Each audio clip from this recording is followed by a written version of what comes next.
So it's been a little while since the Terminator video, and we got one now, because Linda Hamilton came out and said that she's not very happy with the franchise, and Hollywood, you could say, in general. I'm going to read the article because it's pretty short, kind of reminiscent of Mark Hamill coming out and saying how he wasn't so happy with The Last Jedi in his role as Luke. Let's take a look.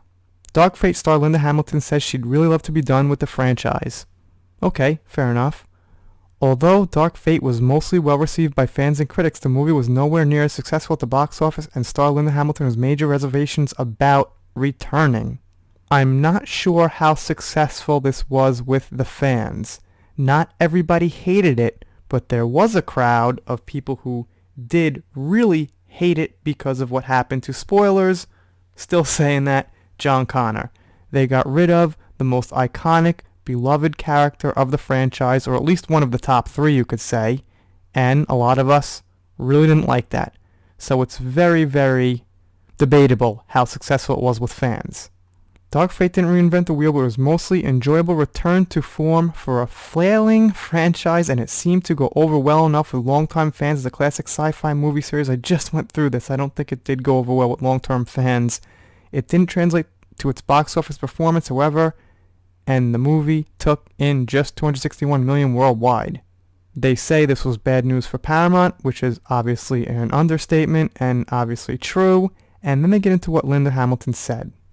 No, the actress said when she's asked if she's optimistic about playing the iconic character again during an interview with THR, I would really appreciate maybe a smaller version where so many millions are not at stake. Today's audience is just so unpredictable. I can't tell you how many laymen just go. Well, people don't go to the movies anymore.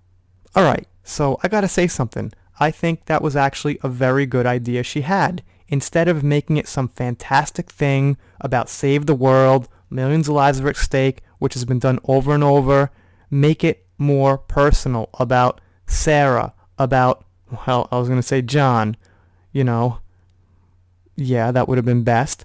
Or even about Danny and make her a good character. Make it about her struggles, her family, her life. The Terminator's taken over her family like, T2 maybe, where it got personal with the step-parents, things like that. Don't have her replace John as the ultimate savior. That's what I think was kind of a bad plot point and messed things up. And same thing goes for Star Wars. They tried to have it this big, fantastic, bigger, better, ultimate thing, bring back the biggest baddie ever and have Rey beat him instead of actually concentrating on Rey's story arc and Kylo's story arc. They keep trying to top the Star Wars that came before it, and it doesn't work so well. So that was actually a really interesting and good statement by Linda Hamilton. That's not just Hollywood analysis. That just comes out of almost everybody's mouth. It should definitely not be such a high-risk financial venture, but I would be quite happy to never return. So no, I am not hopeful because I would really love to be done. And she just kind of described the Joker there. They worked on the story, they got things right, the tone, the character, and they didn't spend a lot of money on it, and it made a lot of money.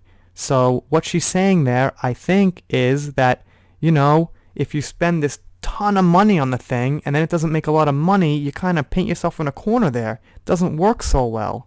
Of course, plenty of movies still make big bucks at the box office, so this seems to be more of a case of people simply not caring about Terminator anymore. That is a shame considering this last installment could have injected new life into the franchise, but at the same time, it's hard to blame people for not showing up after the dreck that preceded it. There we go with that shit again. Okay. So, to all these people in the media and these actors, nothing against Linda Hamilton, I really like her, but they just can't ever touch upon the fact, you know what? Did killing John in the first 5 minutes actually hurt what the fans thought? Did it actually hurt people's motivation to keep loving the franchise, push forward with this? Was Danny such a good choice to replace John as this ultimate hero? No one asked that question. Well, I can't say no one. I'm sure somebody out there is. But these mainstream articles don't ask that question. They just assume, like Star Wars, franchise fatigue, no one cares anymore. When you make crap movies, crap characters, crap plot lines, it's hard to care. It's actually kind of insulting. And you go the opposite direction and you say, I can't care. Again, very similar to Star Wars. A lot of media sources, no interest in Star Wars. Well, the low interest is in the crap characters. The characters we wanted, that we had the highest interest in the world in, for decades and decades we were dying to see again, were pushed to the side. So of course the movies aren't going to be great, and of course the fan base is going to be split down the middle. I gotta correct myself. Linda Hamilton does get into John, and I have to say, I'll meet her in the middle, but I still disagree. James Cameron's decision to kill John Connor at the beginning of Dark Fate was very controversial among certain fans, but to me, there really isn't a movie if Sarah isn't fueled by her rage and hatred for Terminators. Plus, after 5 movies with John as a focal point, I think the franchise needed to forge a new path without him. I also tend to believe that Sarah wouldn't join the new fight if she and John were both alive and well. So where do you stand on the decision to kill John? So before we go on, I have to make this very clear. This is very important. It's not that John died, it's how he died and when he died. They just kind of got, boom, rid of him. You're gone. Here's Danny. And it's also that she replaces him as the same type of role.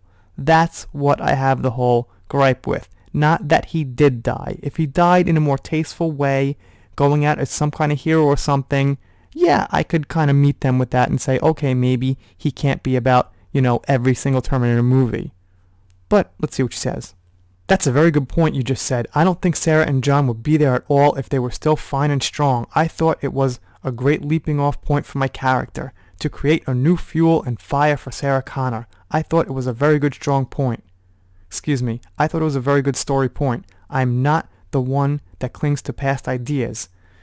Again, we have all these actors, except Mark Hamill, by the way, saying, I don't want to cling to past ideas, I don't want to cling to past ideas. Well, the franchise is around for a reason, because certain things worked before in the past, and in the specific case of franchises that are 40 years old, that people love, I think it's not the worst idea to play certain things safe. And they could still do a ton of new things around the safety. Judgment Day was about John, but John wouldn't exist without Sarah. Right, we know that. Then something else will happen and Sarah will have to die. That is kind of the nature of life, and I would like that to be the nature of franchises, where it's not just the same story retold each time. I just think it's much more interesting to launch from a new place. So they go on to say here the argument how Sarah's character is better because John had been killed, now she's darker, and all that kind of thing. And like I said, I don't totally disagree with that. It's just the way it happened, basically. But I'm glad she addressed it. And I gotta make this point and go back to what we said before, is that she still wants to be done with the franchise. So Linda Hamilton is saying that something's wrong, but it wasn't John. Everyone who's, like I said, in this mainstream media doesn't want to explore the fact of the controversial side or hear arguments about why it would be better to have John be honored. Anyway, I'm doing shout-outs, special thanks, things like that. Do a shout-out right now. Shout out to Nerd Talk. Thanks for support on Twitter. And there's your shout-out. If you're not subscribed, click that subscribe button. I script end the videos. No exception here. Then I end them. See you next time.